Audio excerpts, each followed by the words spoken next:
অতি সংক্ষিপ্ত প্রশ্ন উত্তরের আরো একটি বিশেষ পর্বে তোমাদের সবাইকে স্বাগত জানাচ্ছি। আজকে আমি তোমাদেরকে সমাজ থেকে 20-25টি অতি সংক্ষিপ্ত প্রশ্ন উত্তর তোমাদের জানাবো। এই প্রশ্নগুলি টেস্ট পরীক্ষায় মাধ্যমিকে বারংবার আসা কিন্তু প্রশ্ন।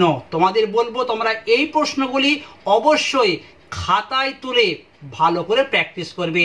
আর তোমরা যদি আজকের ভিডিওর পিডিএফটা চাও তাহলে তোমাদের বলবো তোমরা পুরো ভিডিওটি মন দিয়ে দেখো, এবং এই ভিডিওতে আজকে আমি তোমাদেরকে পাসওয়ার্ড জানিয়ে দেব।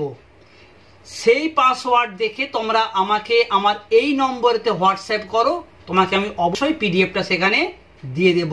ঠিক আছে, চলে আসবো সরাসরি প্রশ্নতে। প্রথম প্রশ্ন, সমাস কাকে বলে? সমাসের অর্থ লেখো। তোমরা কি বলবে?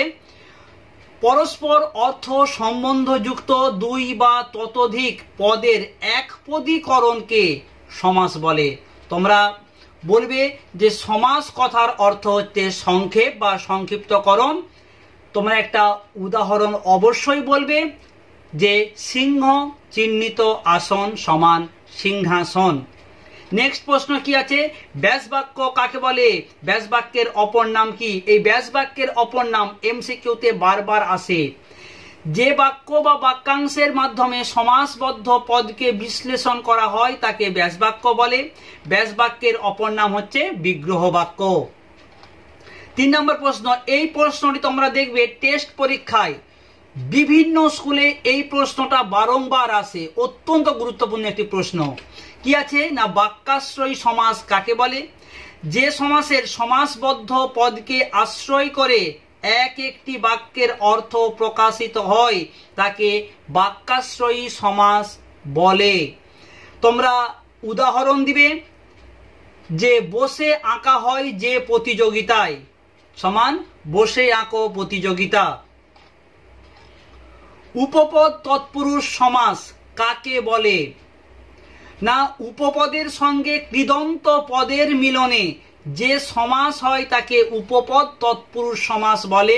তোমরা অবশ্যই উদাহরণ দেবে যে পঙ্কে জন্মে যা, তা হলো পঙ্কজ।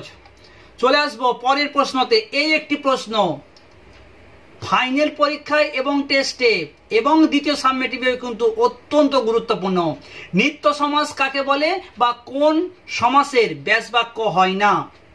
তোমরা বলবে যে সমাসের ব্যাসবাক্য হয় না তাকে বলা হয় নিত্য সমাস। আর কোন সমাসের ব্যাসবাক্য হয় না? উত্তর হবে নিত্য সমাসের। তোমরা অবশ্যই একটি উদাহরণ দিবে যে অন্য গ্রাম সমান গ্রামান্তর, অন্য মন মনন্তর। পরের প্রশ্ন, উপমিত কর্মধারয় ও উপমান কর্মধারয় সমাসের মধ্যে পার্থক্য লেখো। তোমরা কি বলবে?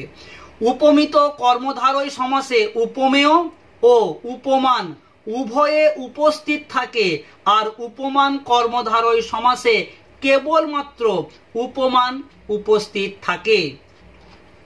নেক্সট কি আছে? দ্বিগু সমাস ও সংখ্যাবাচক বহুব্রী সমাসের মধ্যে পার্থক্য লেখো। মোস্ট ইম্পর্টেন্ট একটি প্রশ্ন। দ্বিগু সমাসের সমস্ত পদের সমষ্টি বা সমাহারকে বোঝায়, কিন্তু সংখ্যাবাচক বহুব্রী সমাসে সমস্যমান পদ দুটির অতিরিক্ত কোনো অর্থকে বোঝায়। নেক্সট, রূপক কর্মধারয় সমাসের বৈশিষ্ট্য লেখো। তোমাদের পরীক্ষায় দেয় একটি রূপক কর্মধারয় সমাসের উদাহরণ দাও। তোমরা বলবে কি? রূপক কর্মধারয় সমাসের উপমেয় ও উপমানের মধ্যে অভেদ কল্পনা করা হয়। এই সমাসে উপমেয় ও উপমানের মাঝে রূপ কথাটি বসিয়ে উভয়ের মধ্যে তুলনা করা বোঝায়। উদাহরণ দেবে মন রূপ মাঝি সমান মন মাঝি। নেক্সট প্রশ্ন কি আছে? বহুব্রী শব্দের অর্থ কি? উদাহরণ দাও। এই প্রশ্নটাও তোমাদের কিন্তু ম্যাক্সিমাম সময় আমরা পাই এমসিকিউতে। বহুব্রী শব্দের অর্থ হচ্ছে বহু ধান যার, অর্থাৎ ধান্য সম্পন্ন ব্যক্তি, ধনী ব্যক্তি। তোমরা উদাহরণ দিবে 10 আনন যার, অর্থাৎ দশানন। এখানে রাবণের কথা বলা হয়েছে। ঠিক আছে। সমস্যমান পদ কাকে বলে? যে পদ মিলে সমাস হয় তাদের সমস্যমান পদ বলে। পরের প্রশ্নটা পরীক্ষায় দেয়, সমস্যমান পদের শেষে শেষ পদটিকে কি বলা হয়? সমস্যমান পদের শেষ পদটিকে কি বলা হয়? তোমরা কি বলবে? উত্তর পদ বা পরপদ। নেক্সট প্রশ্ন, দ্বন্দ্ব সমাসের দ্বন্দ্ব কথাটির অর্থ কি? ম্যাক্সিমাম সময় এমসিকিউতে আমরা এটা পাই। দ্বন্দ্ব সমাসে দ্বন্দ্ব শব্দের অর্থ হচ্ছে মিলন, কোনো ঝগড়া বা বিবাদ নয়। ওকে, দ্বন্দ্ব শব্দের অর্থ হচ্ছে মিলন। পরের প্রশ্ন কি আছে? উপমান ও উপমেয়র মধ্যে অভেদ কল্পনা করা হয় কোন সমাসে? এই বলে গেছি, রূপক কর্মধারয় সমাসে। মন রূপ মাঝি, মন মাঝি। নেক্সট প্রশ্ন, দ্বন্দ্ব সমাসে ব্যাস বাক্যের মধ্যবর্তী স্থানে কি বসে? অত্যন্ত গুরুত্বপূর্ণ, এমসিকিউতে এই রকমের প্রশ্ন আসে। দ্বন্দ্ব সমাসের ব্যাস বাক্যের মধ্যবর্তী স্থানে কি বসে? সংযোজক অব্যয়। যেমন ধর দ্বন্দ্ব সমাস বাবা ও মা, ওটা হচ্ছে কানেক্টিং ওয়ার্ড, সংযোজক অব্যয়। ঠিক আছে। পরের প্রশ্ন কি আছে? অলোপ সমাসের উদাহরণ দাও। ঘরে ও বাইরে সমান ঘরে বাইরে। সন্ধি ও সমাসের মধ্যে পার্থক্য লেখো, ভীষণ গুরুত্বপূর্ণ।